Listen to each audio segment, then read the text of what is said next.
I'm full of weird analogies at times. I like to kind of compare things for ease of understanding. Having a body is kind of like having a dog. You got to take it for a walk, you know? And you wouldn't have a dog and never take it outside, never socialize it, never play with it. But sometimes our work lives can make us act like that. We may end up spending lots of time inside, lots of time not moving, right? And we end up feeling a little bit like our furry friend here, or looking a little bit like this lady here. By the way, who's got dogs? Where are the dog people at? Put your hand up if you got dogs. We got some dog people going on. That's pretty good. How about the cat people? We got any cat people? Come on, cat people. There's about half as many cat people. What about alternative pets like lizards or reptiles? Nah. Fish? Yeah, we got another fish guy here. Cat and a fish guy. Anything else? Koalas? Illegal? Exotic pets? Nah. So yeah, having a body is like having a dog. You got to take it for a walk in order for it to be happy. All right? We would never treat our dogs this way, but sometimes we forget with ourselves. We make excuses because we're so busy. All right, I want to throw this up first thing because I'm about to talk about a lot of things that are very bodily. And you might be wondering, well, how does the body affect my brain? Aren't they different? Well, not exactly. What we have here is the cognitive model. This actually comes from cognitive behavior therapy. Anyone fan of CBT or done cognitive behavior therapy before? Maybe you've been, yeah, nice, we've got a CBT fan over there. You will learn that there'll be a situation. I often give this talk in gyms, so I'm going to use, actually, I'm going to try and jump into your position. Maybe you have an important meeting coming up, and it's about something that makes you feel quite uncomfortable. Or maybe you don't like public speaking, but you have to run the meeting. That's the situation. And that's going to trigger a bunch of thoughts automatically without you even thinking about it. You're going to start thinking something like, I'm not very good at public speaking. I look silly. This shirt makes me look fat. Is my bum big or not big enough? You start having thoughts. Then things in your body will begin to change. You might feel upset stomach. You might get shaky, sweaty physiology, right? You might get emotions like anxiety. You might feel a bit upset. You might start to doubt yourself. And your behavior will start to change as well. You might take up less room. You might not feel so confident. You might shy away a little bit. So the thing is, if we were to pick our thoughts can influence our body just by thinking. You can start to give yourself almost an allergic reaction just by thinking. And it goes the other way as well. We can change our body, our physiology, and we can change the way our brain works. We can do behaviors that are healthy for us and change the way our emotions work. So they're all interconnected. Does that make sense? Like one thing affects the other. We're not so siloed like we used to believe back in the day. So the first habit, how ironic to be talking about sunlight in the end of October in Finland, but sunlight is super, super powerful mood booster. The more time you spend out in the sunlight, often the better. We are designed as human beings to be out all the time, outside, hunter, gathering, that sort of stuff. But then society comes along, agriculture puts us in buildings, and we start to see less of the sun. And as you probably know, in the wintertime, there is seasonal depression. So we know so clearly that when you remove yourself from sunlight, depression can simply arise just by taking away the sun. So we have this part of our brain called the suprachiasmatic nucleus. It's near the pituitary gland, that oddly shaped thing on the brain. It's the body's natural clock. So bright light kickstarts the cycle, the circadian rhythm, right? Waking, sleeping, feeling alert in the day, and then tired in the evening. So if you don't hit that suprachiasmatic nucleus through your eyes with bright lights, you're never going to trigger the beginning of the cycle. You will not feel fully awake. Maybe you know what it's like to get to work. It's dark outside. You get to work. You feel like you haven't woken up yet. You leave home. It's dark outside. You feel like you never really kicked into gear. We didn't shine the light on the suprachiasmatic nucleus enough. And then the opposite is true. At the end of the evening, you need darkness. You need to start to trigger the sleep hormones like melatonin. Okay? So what you have to do is wake yourself up with really bright light. When you do that, we get more daytime alertness and focus. So first thing in the morning upon waking, the brightest possible light in your face will kickstart your circadian rhythm, make you feel more alert and focused. You will sleep better because we've started that cycle. If you don't kickstart the cycle, there's no end to the cycle, the day becomes a blur. When you get into bed, you feel like you're not tired, you might have trouble going to sleep because you haven't properly started and ended the cycle. And then of course, like I mentioned before, seasonal affective disorder, that's the official term for the winter depression. Bright light has been shown in many studies to be as effective, or if not more effective, than antidepressant medications, just by using bright light therapy, which I'll get to in a moment. It doesn't have to be sunlight, because where is it? We don't have it. It can just be simple bright light therapy, therapy lamps. You can reduce winter depression with just bright lights. And then of course our neurotransmitters, serotonin, which makes you feel calm and relaxed, content. Dopamine makes you feel more motivated. So the use of bright lights first thing in the morning increases feelings of relaxation and increase of motivation and focus. So how do we do this? How do we do bright light therapy? First thing in the morning, upon waking up, I'm like this guy. I look just like this dude. 10,000 lux light as soon as possible after waking. 10,000 lux is the magic number in the studies that typically creates the antidepressant effect. If it's not 10,000, you often won't see the beneficial effects. So it needs to be bright. How bright is that? It's enough to look like this. I look like this in the morning. My alarm goes off, and I don't have the best habits. I wake up, I check my messages, right? But I just do it like right in front of the light. It hurts my eyes, but I can feel my brain just like uncracking and moving. 10,000 lux is this, a cloudy day, like we have today actually, perfect. Every day is pretty much a cloudy day here. 10,000 lux is perfect. That's enough to kickstart the suprachiasmatic nucleus, the circadian rhythm. 100 lux is an office space, kind of like what's happening in here right now. Definitely not enough. Staring up at actually these are pretty bright. Oh shit. These might work. But in your office, you probably don't have these. But the office space is often way too dark to stimulate the suprachiasmatic nucleus and make you feel awake, which is probably why a lot of you feel very tired and down throughout the day. 100,000, clear day, all right? Plenty of sunshine there. So what if it's not sunny outside? What if you can't get outside because you're all in an office on meetings and doing hard work, making incredible games?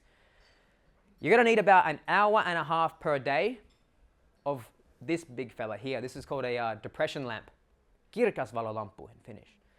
And you sit in front of that, often maybe about an arm's reach or less.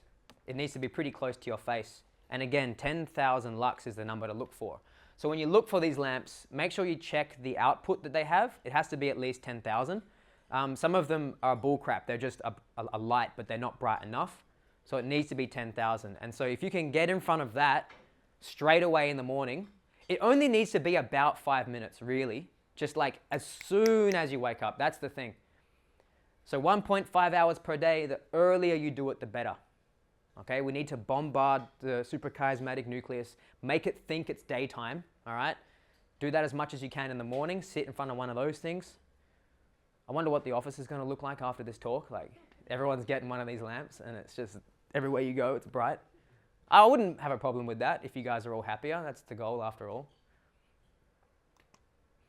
So, in the morning, collect as many photons in your eyes as possible to kickstart that circadian rhythm. You'll sleep better, you'll feel much more awake. So that's sunlight. I had some fun with the stock images on this one. There's some funny stock images. Yeah, exercise, all right? Sticking with the dog theme too. Of course, exercise is good for your brain. I think that's not even controversial anymore. Maybe like 30 years ago or 40 years ago, it might have been like arguable, but now we are all aware. When you exercise, you're doing more than just take care of your body. Brain-derived neurotrophic factor. That's, if you look for exercise and mental health studies, they refer back to this all the time. BDNF, it's everywhere. That is a signaling molecule to increase neurogenesis, the generation of nerves, right? Your brain is a big clump of fatty nerves. So when you exercise, you grow new neurons and nerves in your brain. So it's really good for mental health. It's really good for cognitive functioning. Anything to do with your brain, fantastic. Prevention of neurodegenerative diseases. It's growing new neurons. It's the opposite of degeneration. So if you have a history of like Alzheimer's or Parkinson's in your family, that is degeneration of the neurons. Exercise reverses that, regenerates the neurons. More neurotransmitters. Serotonin again, relax, calm, content. Norepinephrine, alertness, focus. Very important if you have to do a lot of work mentally, right? You use norepinephrine when you work and focus. Exercise produces it in ample amounts. Dopamine again, motivation. There's a lot more neurotransmitters, but I won't bore you too much. Then there's also a spiritual part of exercise as well that a lot of people experience. Mastery, personal growth. You're going into the gym and you're doing hard things and you're showing yourself that you're capable of overcoming discomfort and you're getting better at stuff. Your own self-satisfaction, autonomy grows with that as well. Inflammation. I'm about to go off on inflammation in a second, but it reduces inflammation chronically. In the short term, exercise actually is stress. It actually increases inflammation in the very short term. But then what you see hours and even days later is vast reductions in inflammation. And why am I talking about inflammation? It is very closely linked to our minds. So inflammation is, on a small scale, if you got like a bump or a cut, it inflames and gets red, kind of puffy. That's local inflammation, and that's an immune response. Chronic inflammation would be like being sick, laying in bed, snotty, feeling unwell, being in pain. That's chronic, that's systemic inflammation. And there's a massive connection between depression, anxiety, low mood, and inflammation. So it's bidirectional. So if you're sick, you'll often feel like crap because of the inflammation. But if you are engaging in behaviors like smoking, drinking, eating a lot of processed foods, those sort of increase inflammation, lacking of sleep, lacking of exercise, not reducing it. It will influence the way you think and feel. The inflammation in your body makes its way into the mind. It often makes you less creative, act more like a sick person. So stay away from social situations, stay in bed, feel unmotivated, feel crappy. Inflammation can simply generate feelings of dis-ease in the mind. And when you exercise, you reduce stress. Pretty cool, that one as well. A lot of people that I work with experience high levels of stress. So how do we exercise? What are the best ways? What methods work the best? Well, you see a big increase in quality of life in the studies. People who are going from 0 to 1 experience the biggest improvements in quality of life. Going from 1 to 2, really good. 2 to 3, it starts to diminish. 3 to 4, 5 to 6. Some people like 7, maybe even more at times a week. The reductions in happiness kind of tend to decrease, but it generally goes up the more you exercise. So if you're not exercising at all at the moment and you're feeling pretty crap, just by going from 0 to 1 can improve your quality of life, mental health so much. Going from 1 to 2, again, even better. 2 to 3, great. But then after you see like 3, 4, 5, it's still good, goes down. How much? 2.5 hours per week. Fairly intense. 30 minutes, 5 days a week. Or 1 hour about 3 times. If you can do that, you will vastly reduce your chances, mental health problems. You'll massively improve your cognitive functioning, your mood, your sleep as well, which we'll get into. So exercise is super important. It's not always so easy to get if you're working behind a desk, so it does kind of need to be, you have to make the decision to do it because your work isn't making you move around. If it's going to be short, you got to make it intense. Okay, if you're going to do a 30-minute session, sure, go for a walk, go for a run, better than nothing, right? But if you do have only 30 minutes, you may as well make it intense, okay? Make it short, make it hard, get as much benefit out of it as you can. Lifting weights, fantastic. They often provide the highest mood and cognitive benefits than any form of exercise. Cardio and like endurance, really, really good. Not as good as weights, but still, of course, great. Sports, really good. All of it, still fantastic. But if you just want to kind of get the most bang for your buck, lifting weights really hard and then finishing is going to produce the highest effects. So you can think of your body like this. We're like 70% water or something, 80, I don't know what it is. Something very high. You can think of your body as a body of water. So is your body a fresh flowing river that moves around a lot? New stuff comes in, old stuff comes out, constantly moving, animals swimming around. Or is it this stagnant pond that's just been sitting there and nothing going in, nothing going out? Think of your body like a body of water. Are you moving it? Stock photos are crazy.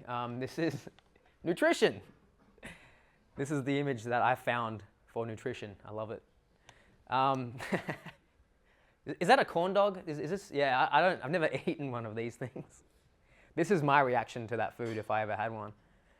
Nutrition, right. So I talked about inflammation before. Omega-3s, these are the fats that make us uninflamed. They're anti-inflammatory. They're also the like most expensive and hardest to find ones, which is like kind of frustrating, right? Omega-6s, on the other hand, are pro-inflammatory. So they create inflammation, which is, again, still important for our immune response. But in today's day and age, in kind of like a modern Western diet, which has a lot of processed foods and omega-6s, we often get 20 times more omega-6 than we do omega-3, 20-to-1 ratio. So we've got 20 times more foods that are making us inflamed and feel crappy compared to the omega-3s that make us feel better. So the omega-3s decrease inflammation, but they're also used in the production of a lot of neurotransmitters, as you can see. Serotonin, feeling calm. Dopamine, feeling motivated. GABA, which makes you feel more relaxed. It's like anti-anxiety, GABA. And norepinephrine, focus. So you need to find omega-3s in your diet. Fatty fish, nuts, olive oils. You know the Mediterranean diet? It's Greek week, actually. Perfect. We're eating omega-3s a lot in fish, olive oils, natural. Think of omega-3s as green liquids and omega-6s as more yellow hard, like butter, animal fat, right? Hard butter, hard fats versus liquidy green fats. Vegetables, fruits, vegetables, fiber. Fiber is really important for the microbiome. Did you know you have a lot of bacteria in your guts? The same amount in weight as you do in your brain. So people's brains are something like 3 to 4 kilograms, I think. You have the same amount of weight in bacteria all up in your guts. Stomach, small intestines, large intestines. But they're really important because they break down fibers and they protect you against inflammatory foods and inflammation. So the gut microbiota actually produces the serotonin that you need to feel relaxed and happy. So if your gut microbiome is disrupted through a lot of alcohol, there's the next slide actually. Alcohol, sugar, saturated fats, they tend to kind of diminish and inflame the gut a little bit more. We can start to feel shitty just by eating shitty. And maybe you guys already know this, like you have a big night on the beers and pizzas or something, you don't feel that good afterwards. There can be a big increase in inflammation just from our diet. All right, how do we eat to feel better? I use this example for all my clients, and I'm going to give it to you guys now.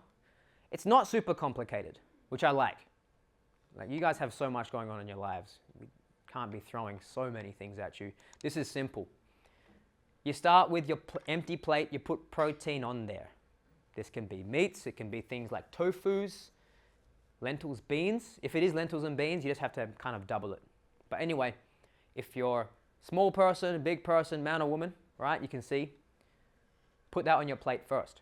Protein is important for the regeneration, production of muscles, and every other cell in your body. Vegetables, like I said before, 1 or 2 fist-sized portions of vegetables.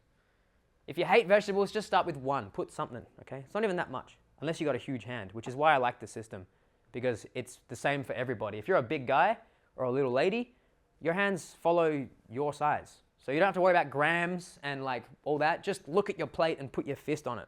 Maybe you'll turn some heads in the restaurant or something, but like, there you go. Carbohydrates, things like potatoes, pastas, rices, things like that. This changes depending on your physical activity. Think of carbohydrates like energy. If you are someone who sits on their ass all day and just works and doesn't do a whole lot of physical activity, you don't need a lot of carbohydrates. If you're a little hyperactive person like me and you do a lot of training, you got to shovel more handfuls of carbohydrates on your plate. So think of it as an energy requirement. If you're trying to lose weight, you typically reduce those. If you're trying to increase weight or physical output, you typically increase those. Carbohydrates. Also, what a weird plate of food. Strawberries, raw sweet potatoes, okay. Anyway.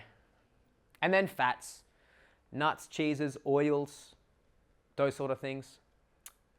2 thumbs or 1 thumb. Again, this can be increased if your caloric needs are higher. It can also be decreased if your caloric needs are lower.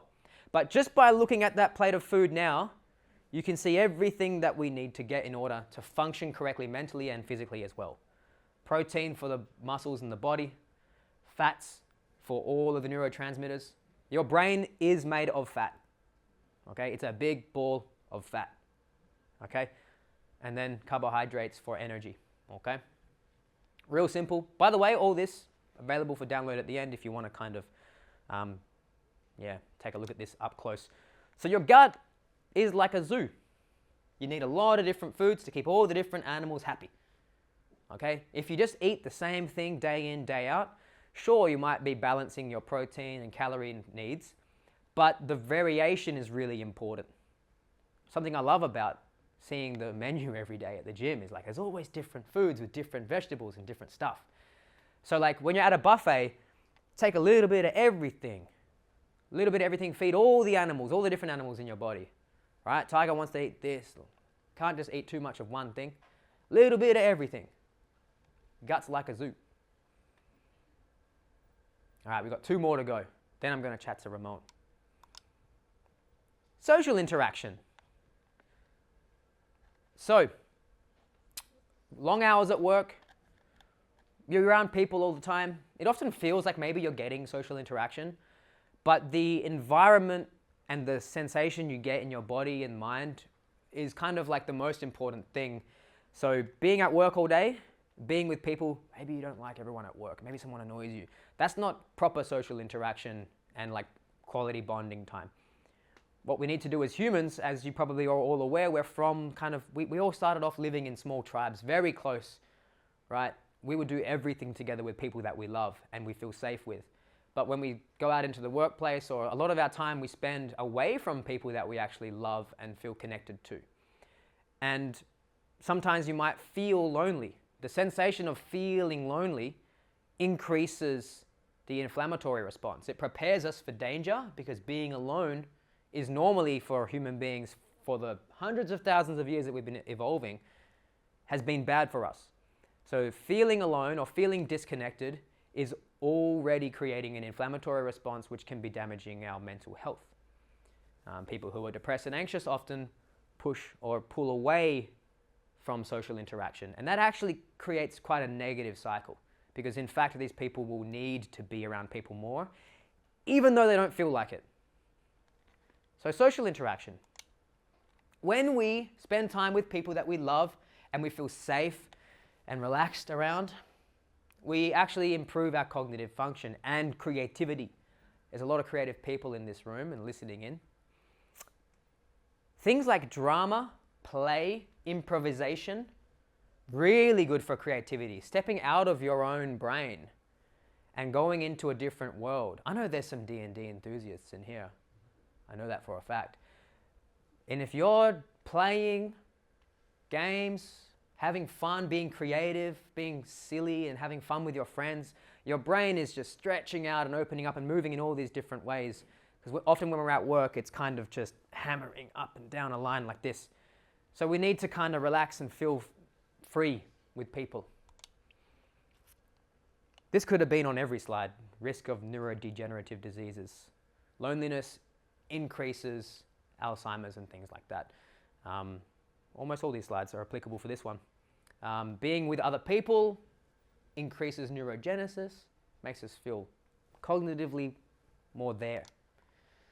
Again, inflammation. I talked about this one before.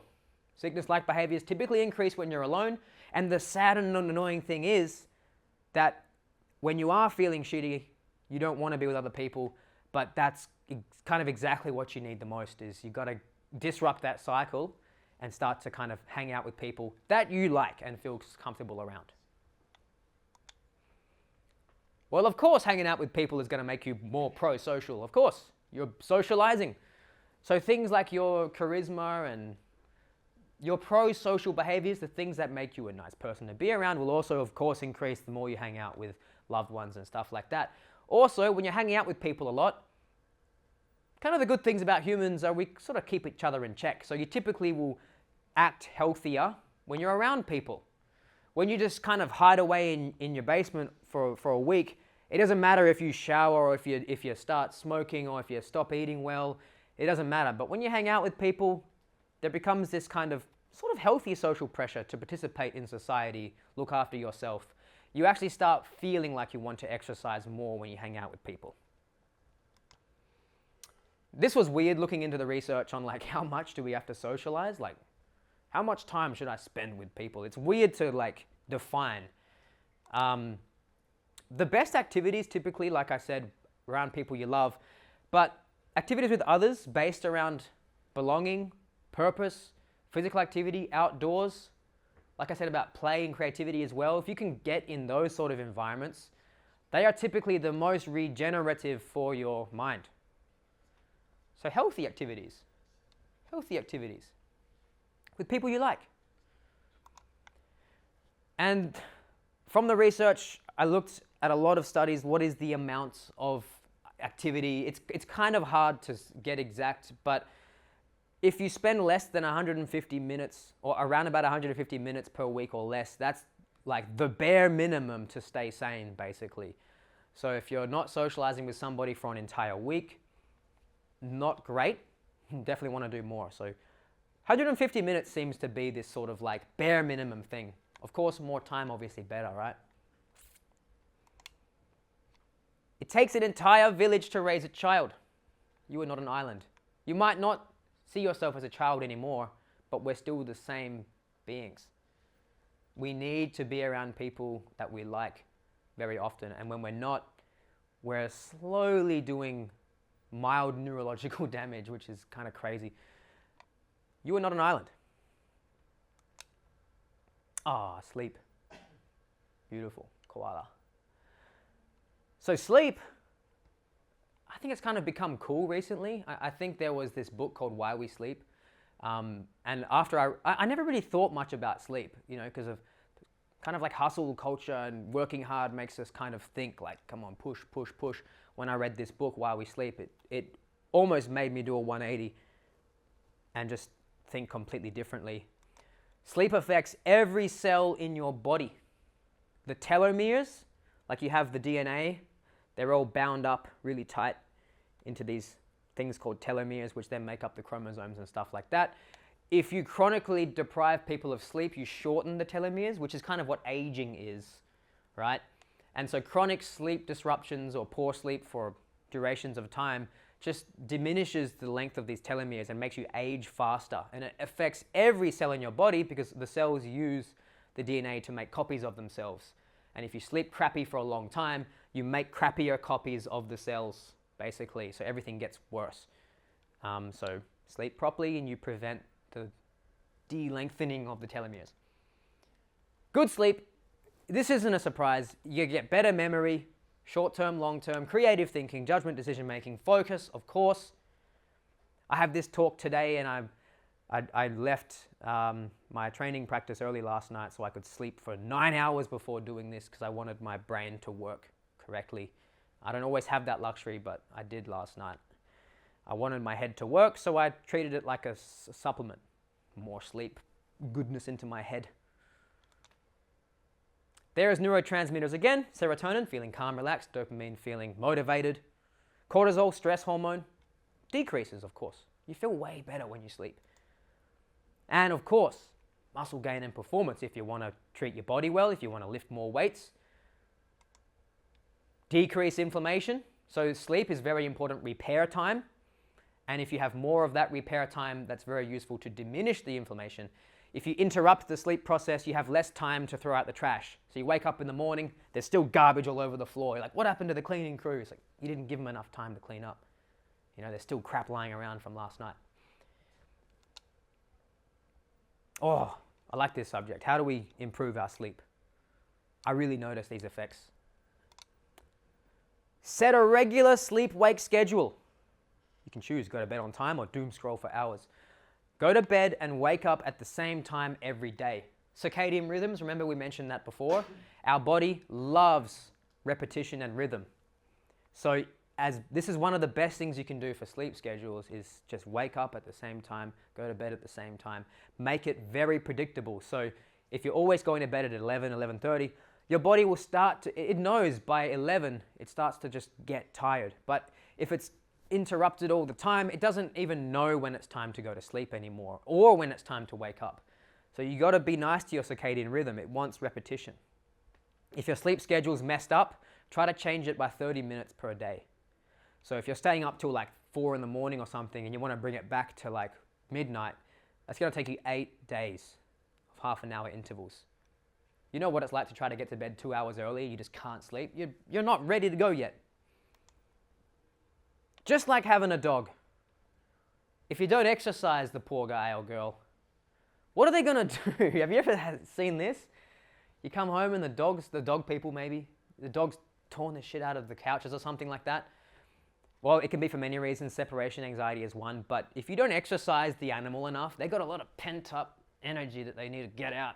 And if you're laying into bed and your body's done nothing all day, it's not going to let go and relax, okay? You need to kind of wear it out. You got to move that animal around. You're just like a dog. Having a body is like having a dog. The conditions are also important. Cold, dark, and quiet. 16 to 19 degrees. If you actually can do that, if you can kind of like change it, it feels cold. It's not very nice. But if you have I don't know if you guys experience this, but if it's a little bit cold outside, you snuggle up so much better. Your body temperature needs to drop in order to sleep correctly, sleep really well. So if it's hot, your body temperature won't drop down, and the drop in body temperature is actually a really important signal for sleep.